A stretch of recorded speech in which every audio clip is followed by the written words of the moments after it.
And in the beginning is God, and with God is the Word. The Word. Mark my word, Mark. Oh, he's miking my words, this Mike. Mark. Okay. It's an open mic. Oh, hey, so I want to talk about something that I've just recently discovered about the alchemy of words, and alchemy in general, but alchemy being I was thinking about just now as the science of understanding the straightforward simple in terms of the complex and vice versa. In other words, of using the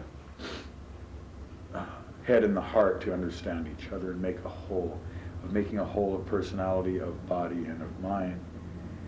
And to do that, we have to both be able to see the chaotic and the patterned, to see what I've sometimes called the wisdom of folly or the divine folly. Because to know the simple ease of letting things happen and of just the Tao, of following the way of inner heart, means to take conscious notice of every hieroglyph, every word, every resonance, every letter in every word. And so the Kabbalists turn out to be the greatest avant-gardists. The most radical thing is to be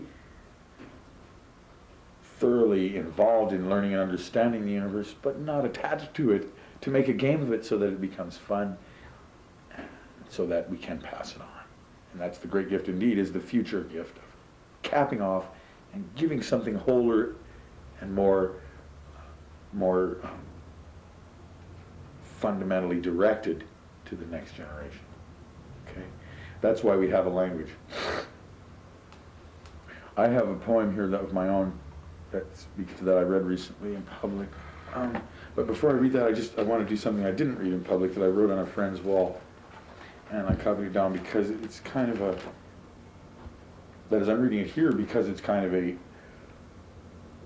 classic example of what I was saying, of taking just a flirty kind of whimsical phrase or happenstance of everyday pop culture around you and seeing why it is that it became noticeable, an omen, why it jumped, what made it throb. And this particular omen that was jumping out at me again and again has to do with the word heart, and how heart, when I said things, but I realized the heart of heart is ear.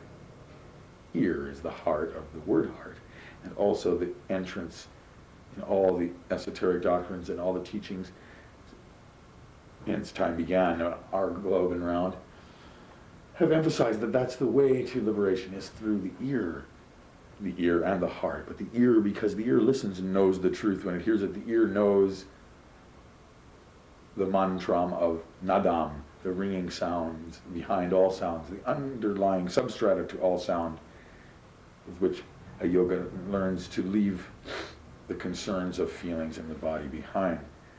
This is the true art, as far as I'm concerned, is to learn a little bit of detachment. And this poem is called Our Art. Our art might be Artemis, earth bare walking through eye and eye. And here on our hearth, our times giving birth to verse, voice of our ear, heart of heart, Nadam Santa Nadam Nan.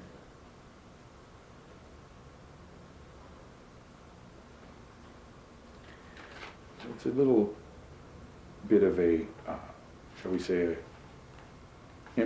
invocation of the muse. And then a poem.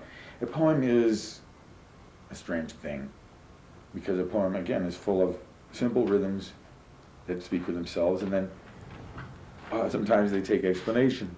And sometimes if I pause to explain, people get bored.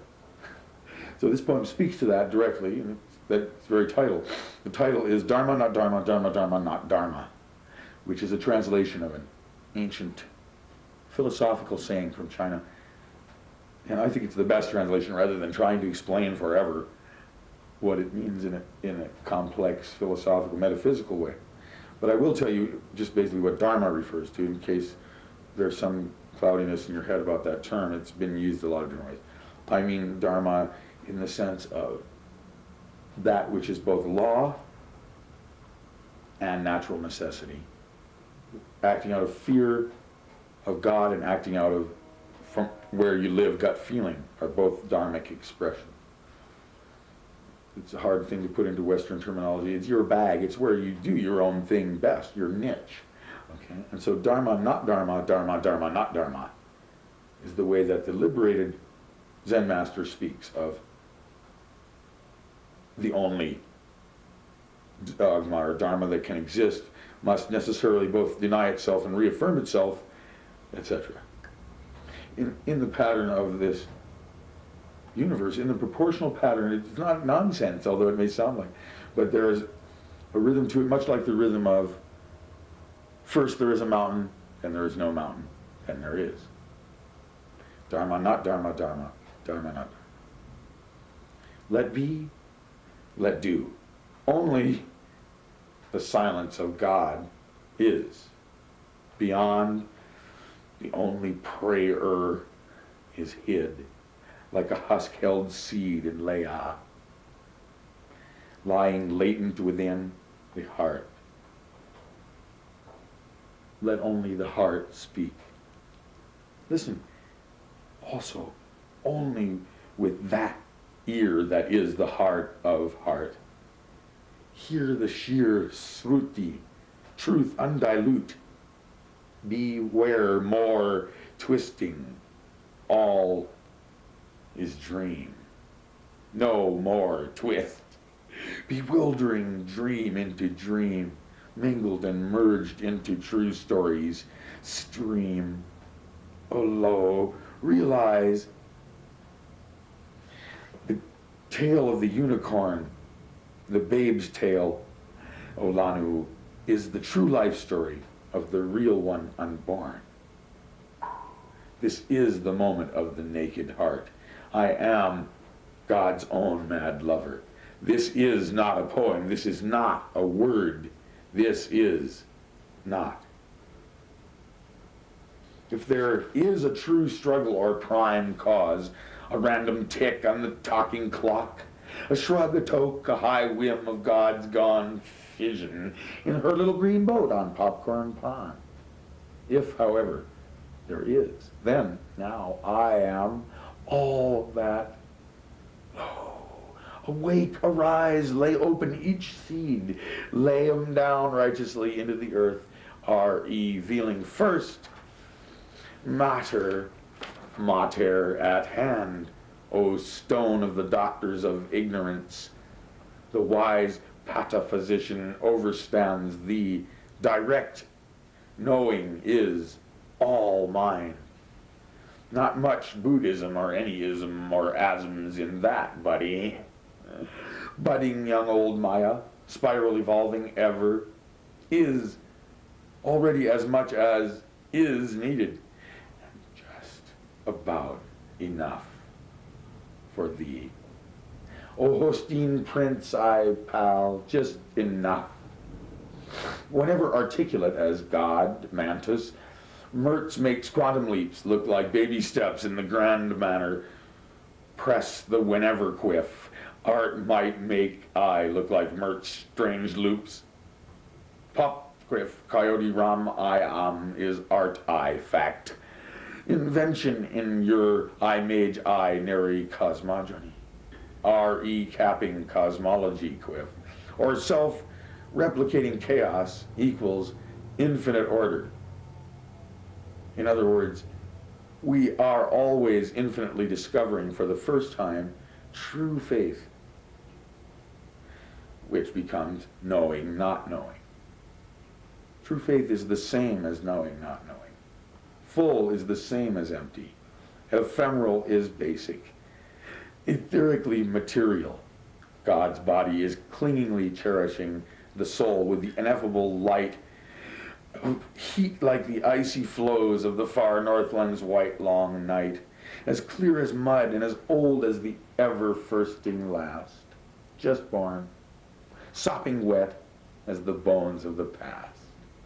Hear her cry out, screaming like Harpo Marx, and the flitting butterfly shout, as she penetrates the yoni of the statute of libertinage with her 8-mile-long lingam. Dive, O devas, dive into the golden stone, so hard as foam, while the hammer breast beats like the silence of the tomb, and the lamb laments with the voice that rocks the moon. No reason. I told you this was alchemy. Those of you who've read alchemy will recognize this style. It's called the inside-out style. No reason, there is no rhyme except for the silence of, to hear the silent yes. Take a memo to Mary Writ. Without a word, acquiescence, knowledge, complacency, surrender, all a part of this, and nod, is noticing. Even though we're all blind whores of the work, peddling our bare asses free and holy, holy as all hell, the one who hears this verse and knows the meaning clear, he is as true to the heart of truly yours as to the heart of Ram he's dear. Satnam Ekankar.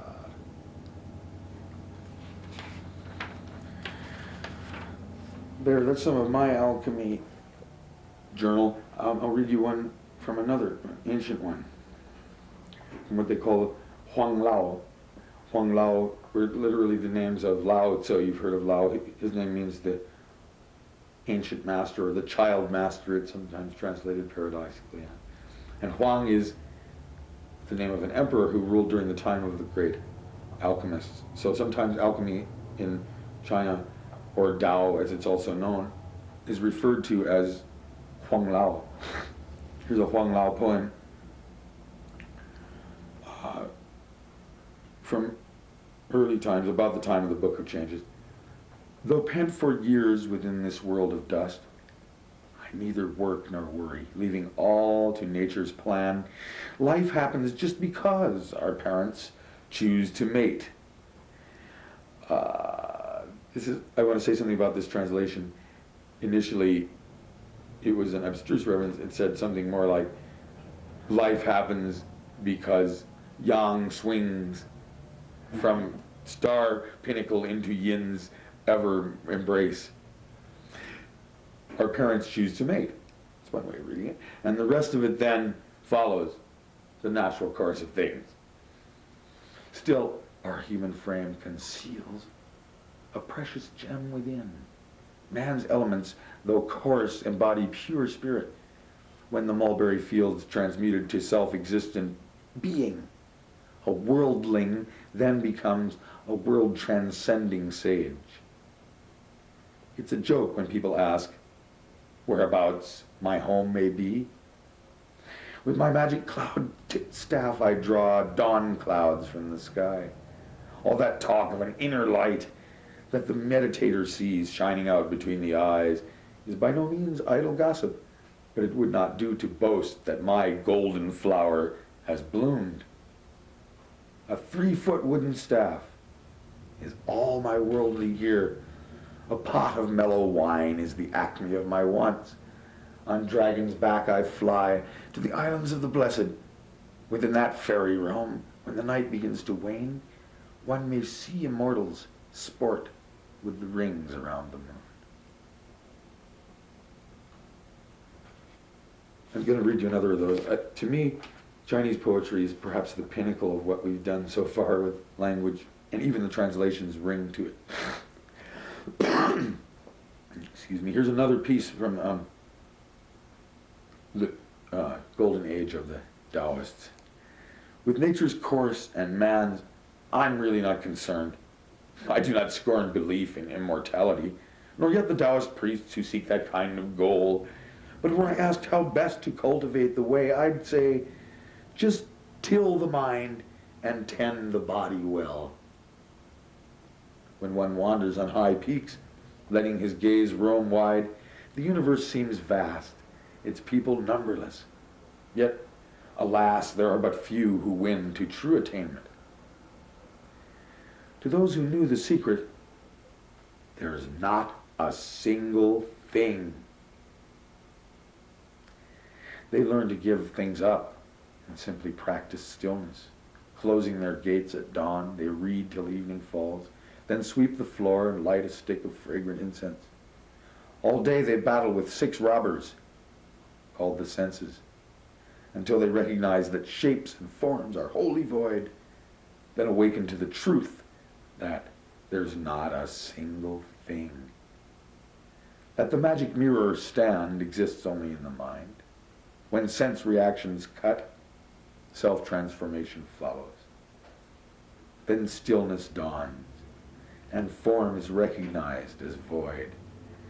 The Buddha is your mind. Your mind is just the Buddha. Awesome. Green mountains are white clouds in a passing transformation. Discard your jade and gold. You'd best forget such dross. Aha, spring blossom, autumn frost are worthier of attention. Disciples like to boast of immense longevity, yet 10,000 years of life pass like a lightning flash. On the days when flutes shrill forth before the tower of the yellow crane, and a riot of summer blooms decks the margin of the lake, can one really cast off sadness and obliterate desire? Eh? Who but the summer breeze or the radiant moon can tell? Who indeed? Hey, hey now.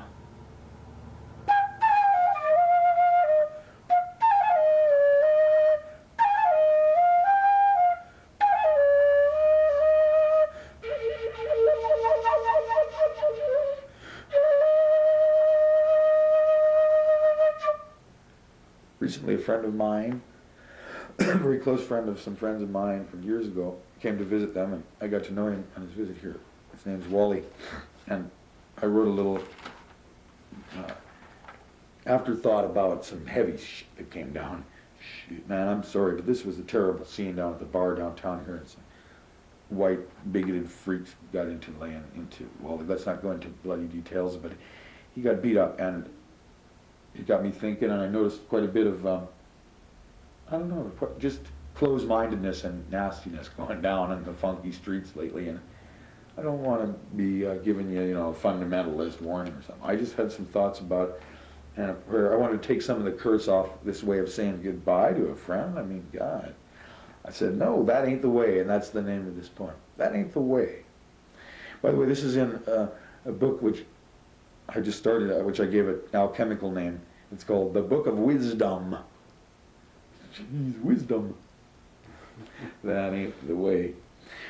Bar rooms and bawling, brawling, and hell, that isn't the way. Ain't no way to have fun, no way to write about that. I mean, this, oh God, I know it ain't easy to coin ye phrase, ding. Goes ye little bell. Somewhat scattered, these clustering cliches, da-da, interim interludes are important, but to touch the subtle plane we need paradox and resolution. Yeah, I got that. Okay, plus eloquence and wit and or even a dash of Judean, Irish, Montana, myself, wisdom. Yeah. So much can be said with so little. Well, yes, you do. Don't you? It's just okay. Okay, fine. Deadlock. The blank page. The sore heart, quiff. What?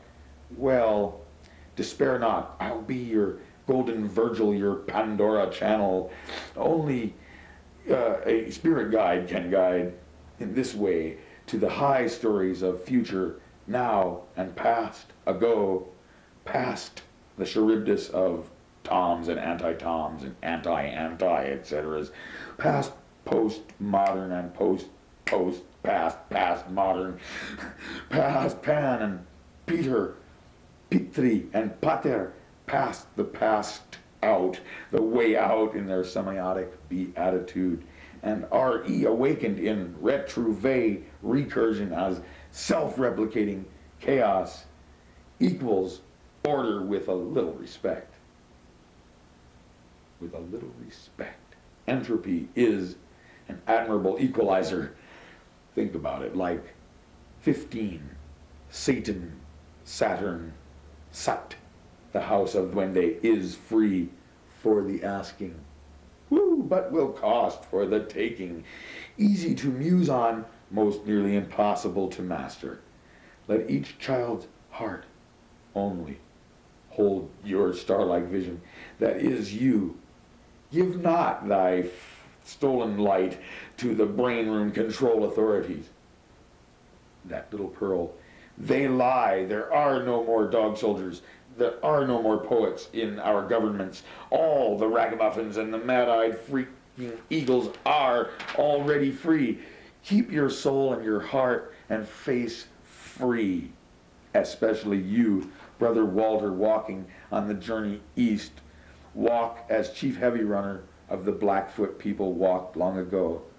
And again with that blessing to return as my father's karma as honorary heavy runner in this murky millennium has perhaps brought me back, walking to haunt and inhabit the vales of mystery, Missoula. Who knows? May the weavers of destiny so warp, in any event, the threads of thy path, that they lead you back soon to this one's web in the warp of the great winding way. The way that is no way. That is most certainly pleasantly complacent, without scam or skanda, without attitude or beatitude. This is all, O Ram, O Mar, that I wish to know, to fail, to celebrate, to fuck, to speak, to lose, to think, to seek, to feel, to emanate, to breathe, to exact, to eat, to earn, to shit, to elevate, to taste, to love, to touch, to find or finally fall into. The more enjoyable the feelings and things of this earth become, the less do I need them. And the less I need the feeling things of this earth, the more enjoyable they become.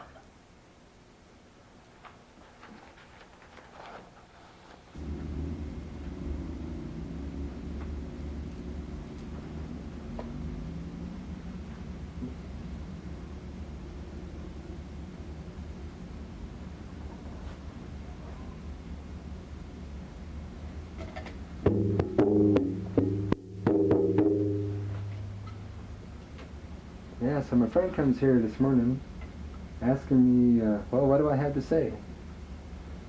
Nobody ever asks me when I really have something to say, what do I have to say? So he catches me when I don't have much to say. But you hear a lot about just say no. It seems like the most popular theme in America today is to just say no. It's ridiculous. Why say no? I mean, is this a philosophy that's going to save our country? Is this a philosophy that's going to help the world? I don't think so. Personally, I think that people should just say Om. Om is very popular. I'm just recently back from India, and that's what they do. They say Om. Om is like Amen. You know, it's all the religions of the world are worshiping the same God. And I think it's time for people to realize that maybe the way they worship God is a good way, but it's not the only way. And that any way that someone approaches a spiritual part of their life should be accepted, you know, as long as they're not hurting anybody. And yeah, I think that's the most important thing, is people to realize the unity between these different things. I mean, I went to a man, and what does he say? He says, start the day with love, fill the day with love, and end the day with love. Surely no one can object to that. He said, let all the religions of the world flourish and prosper, so long as the flame of unity is not extinguished. Surely no one can disagree with that. Besides that, I look in our country and I hope that we'll have a good leader. It's doubtful, of course, but right now we have a president who thinks he can paint the leaves of a tree green and call it healthy. And here I am, part of the coming generation that will perhaps someday be in charge of this country, and we're being ignored and neglected. I think that whoever is leading this country should be watering the roots of the tree of our nation, and that our nation should have in mind the welfare of the world. So I just say Om, and I hope that the good part of people will come out into the world. But, you know, as like I was saying to my friend, surely the truth lies somewhere between The Power of Myth and Model Magazine. I think it's time that we realize that we're from the same family, and some of us have different tastes, but it's all right.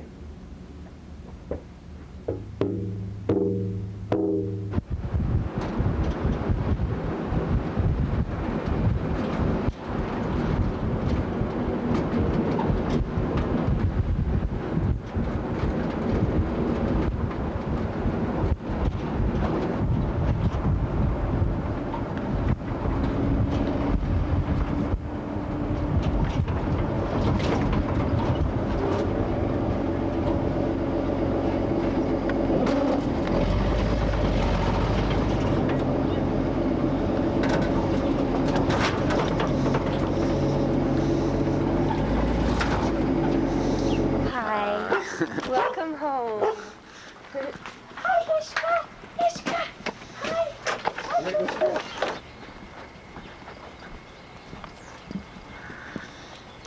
Ishka, stay. Stay. Can't come in.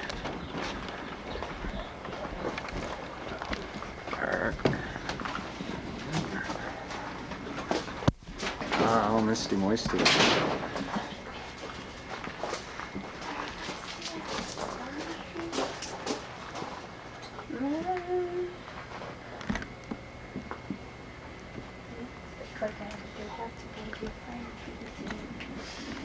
Do we have to plant pretty soon?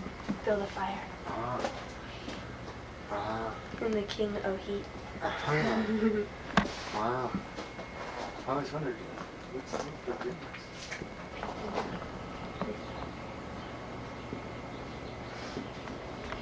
These are gourds. Gourds? Mm-hmm. Nice. Having you started everything.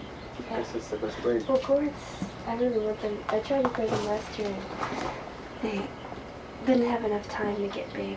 Really? Oh. I grew a garden and the gourds took over.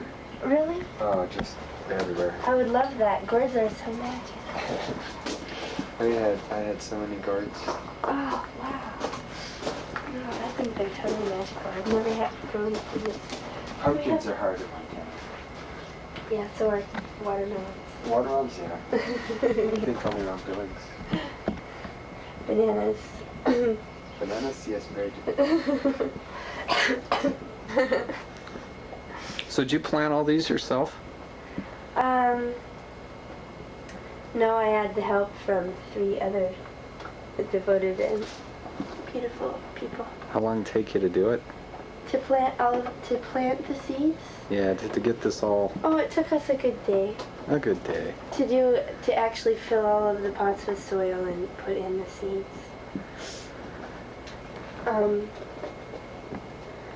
How many plants have you But got to get here? everything prepared, it's actually taken this long. How many plants? I don't know, should we count? 1, 2, 3, 4, 5, 6, 7, 8, 9, 10, 11, 12, 13, 14. By...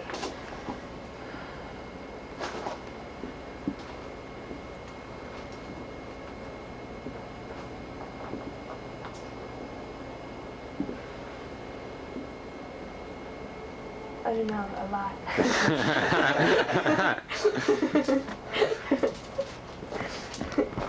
Very many. I shut my mouth every time you turn that on.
the choice is yours.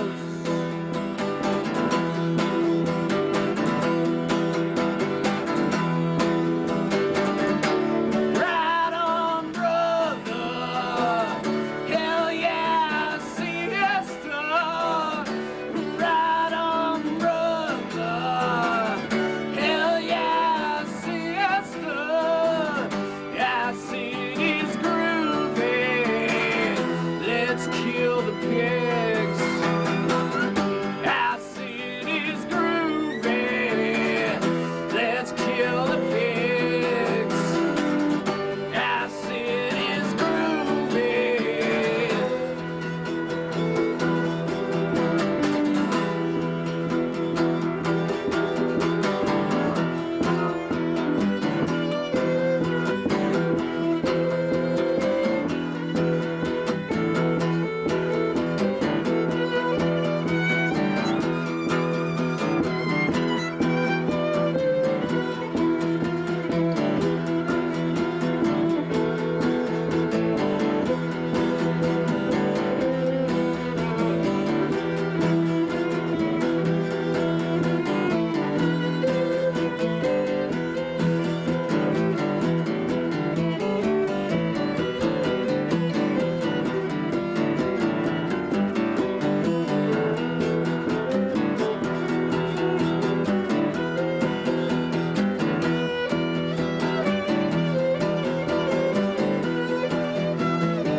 Right on, brother. Hell yeah, siesta. Right on, brother. Hell yeah, siesta. Acid is groovy. Let's kill the pigs. Acid is groovy. Let's kill the pigs. Acid is groovy. Let's kill the pigs. Acid is groovy.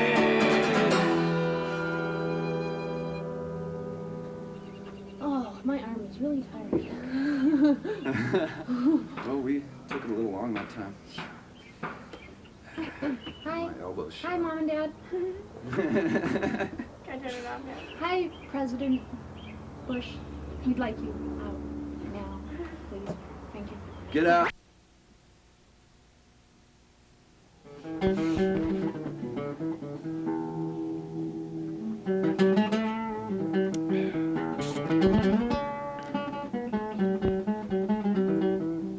What's your name? Oh, my name is Martin. How old are you? 22 years old. 22. What do you do? Well, I dumpster dive here and there, and Dumpster dive? yeah, I do that. And I work when I have the chance. I'm gonna be working pretty soon here, but I dumpster dive as well. I find it to be a good way of getting food and a lot of stuff people throw away. What do people throw away? Well, I don't know. I see. I've been on the road for a good last 2 years, and I'll tell you, they throw away a lot of stuff. Food, clothes, furniture. This is America, right? Home of the beautiful, land of the free, all that good stuff. As a matter of fact, a lot of stuff you see in this room was found in dumpsters to some extent. Point to one thing in this room that was found in a dumpster. Well, I feel over here, these computers here were throwaways. And they're pretty good systems. We've been, talking to a lot of people in Missoula with those. And if you look over there, that little calendar thing over there. Well, let's see if I can find it here with my camera. Okay. Got a calendar. Oh, this. Yeah, that's pretty neat. A friend of mine who's videotaping right now, as a matter of fact. Well, that would be me. That'd be you. He found that in a dumpster, and it's a pretty neat little picture there. It's Japanese artwork. So as you can tell, it's pretty neat.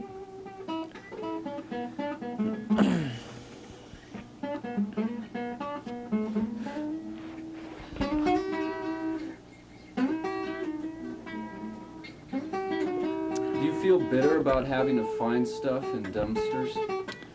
Well, no, I really don't actually, to tell you the truth. In some ways I do, because I feel this, this nation we live under needs to, reconcile what it does. We throw away a lot of food, we throw a lot of things away. We live in a society that produces in excess, and I think there's going to be some major changes made in our society. But the fact of the matter is, it gets me down, because it's hard to see, all this food being thrown away and not used for good use, not used to feed the hungry, which are many in this country. I've met quite a few. I've been there myself, and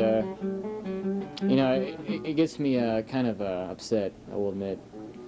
But in the same sense, it's fed me for a good year at least, and it's hard to see all this food going to waste. But like I say, it's kept me alive for a good amount of time. That's for sure. But I know it's kind of a crazy thing to say, but I feel the experiences I've had right now are going to benefit me, because there'll come a point in time where we're all going to be digging out of dumpsters, I think. I think so. And if we're not digging out of them trying to support ourselves, we'll be fighting over them. So, and I got a lot of good friends of mine, I'll tell you the same thing. So, yep. I guess that's the problem with capitalism, right? We got a big problem with capitalism in this country. What is the problem with capitalism? Well, I live in America, and been unemployed. I'm a high school graduate, and I don't have enough money really to go to school. Unless I would apply for a grant of some sort, which I'm going to try to do. But the fact of the matter is that there's a lot of people in Montana State alone who've been poor their whole life, Can't find a job. The logging industry is crazy. We're talking about an industry that has, no use anymore. As a society and as a nation and a world, we've outgrown the use of logging, in my opinion. We've got so many different ways to produce, things to build homes out of, or fuel, or paper. So many different ways, and so we got major industries. We got the Trilateral Commission. We got, George Bush. And these people, they care about money. They don't care about anyone else's needs. They don't care about the needs of the people who really are this country, The people you see on the street who have slipped through the cracks, and they got dumpsters, There's an old saying, not to be religious at all, but it comes from the Bible, and it says, the meek shall inherit the earth. And I believe in that. I certainly do. And I'm glad to see that, me and my friends, we were all sticking together. We're getting prepared for the worst, I think. I think we are, There's going to be some hard rain that's going to hit this country in the future. And do the best I can to influence, the government and whatnot. I'm going to vote. But until then, I'm going to get prepared, because this is the time, We've reached a crossroads in the world, It's the time where we're going to decide which way is the best way and what our fate is, And I have faith, in ourselves, because I know we'll realize in the end that we're getting too greedy. And we need to become more of an open country and community, and do the best we can to reach out with other individuals and try to accomplish major goals that we've been trying to do for years and never seem to have worked out, I think there's a way to get rid of poverty in this country and in the world. What's that? Well, my opinion is just this matter of if we can all reach a certain level. We all know that defense in this country and in the world is nonsense. We've been doing this for years. We are a primitive society, and yet we're also an advanced society. It's interesting to think about it. You look at primitive tribes who are barely existing in the world, barely, from the tribes in South America to Africa to all around the world, you know, in Malaysia and Indonesia, you know, these New Guinea, Papua New Guinea, you know, the Aboriginals, even American Native Indians, you know, in the state and in the United States and in the world, all the Indians and tribes. We're not much different from them, I'll tell you that much. Except we have more little gadgets and gizmos and technological advances than they do. In the same sense, you know, we share the same beliefs. We have, you know, the same type of inner mind, you know, primal mind. It makes all this.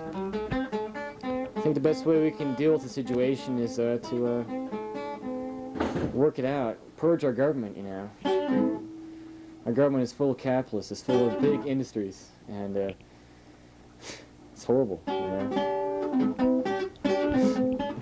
We need to get rid of these people because they're not doing us any good, you know, they're screwing us over in a lot of different ways, you know. One reason to look at it is in this state alone, the economy's shot. We have so many people who are, you know, majority of people in Montana, especially in the winter, on some kind of political assistance, you know, from the government, economic assistance, you know, which is a great idea. It's the first step towards socialism, in which, in my opinion, in order for us to really make it in this world, grassroots, you know, democracy and a socialized economy is the best way to do it. But you know, the only way socialism can work is with democracy, you know. Socialism is an economic structure. You know, it's not, it has nothing to do with political rule of any sort. But if we get rid of these industries, you know, and bring back more power to the common Joe, the individual on the street, you know, make them an active part in government, then I think we will be able to accomplish much. I really do, and I think we're going to have to come to that point soon. You know, capitalism is the most destructive force in history.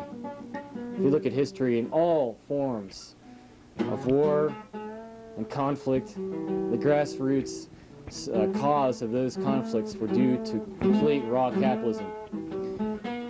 If we can stop, you know, this crazy greed race among the governments across the world, you know, and even our local governments, and maybe going down further to ourselves, if we can stop this, you know, I think we'll be better in the long run. Greed is the most destructive force, you know, in retrospect to history. If you've studied history, if you look at all the wars starting from, you know, during the time of Jesus Christ when he walked this earth, or during the time of a lot of great leaders and philosophers, there's always been conflicts. Reason why? Purely capitalistic reasons. So if we can end capitalism, then we have a chance to progress, you know, as a society.